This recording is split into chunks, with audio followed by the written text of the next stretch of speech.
धृतराष्ट्र उवाच धर्मक्षेत्रे कुरुक्षेत्रे समवेतायुयुत्सवः मामकाः पांडवाश्चैव किमकुर्वत संजय।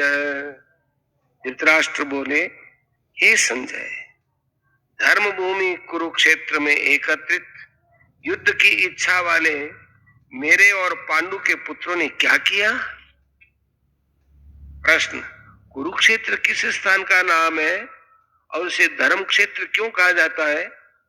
उत्तर, महाभारत वन पर्व के 83वें अध्याय में और शल्य पर्व के 53वें अध्याय में कुरुक्षेत्र के महात्म्य का विशेष वर्णन मिलता है।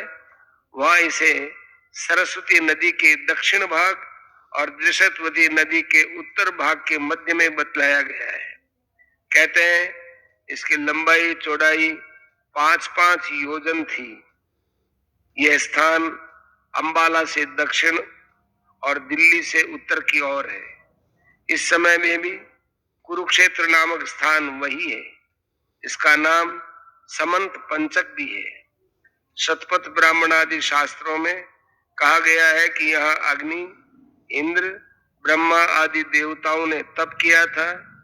राजा कुरु ने भी यहाँ बड़ी तपस्या की थी तथा यहाँ मरने वालों को उत्तम गति प्राप्त होती है। इसके अतिरिक्त और भी कई बातें हैं जिनके कारण उसे धर्म क्षेत्र या पुण्य क्षेत्र कहा जाता है। प्रश्न, धृतराष्ट्र ने मामका पद का प्रयोग किनके लिए किया है और पांडवा का किनके लिए, और उनके साथ समवेता और युयुत्सव विशेषण लगाकर जो किम अकुर्वत कहा है, इसका क्या तात्पर्य है? उत्तर, मामका पद का प्रयोग धृतराष्ट्र ने निज पक्ष के समस्त योद्धाओं सहित अपने दुर्योधनादि 101 पुत्रों के लिए किया है और पांडवा पद का युधिष्ठिर पक्ष के सब योद्धाओं सहित युधिष्ठिरादि 500 भाइयों के लिए। समवेता और युयुत्सव ये विशेषण देकर और किम अकुर्वत कहकर धृतराष्ट्र ने गत 10 दिनों के भीषण युद्ध का सारा विवरण जानना चाहा है कि युद्ध के लिए एकत्रित इन सब लोगों ने युद्ध का प्रारंभ कैसे किया, कौन किससे कैसे भिड़े और किसके द्वारा कौन किस प्रकार और कब मारे गए इत्यादि।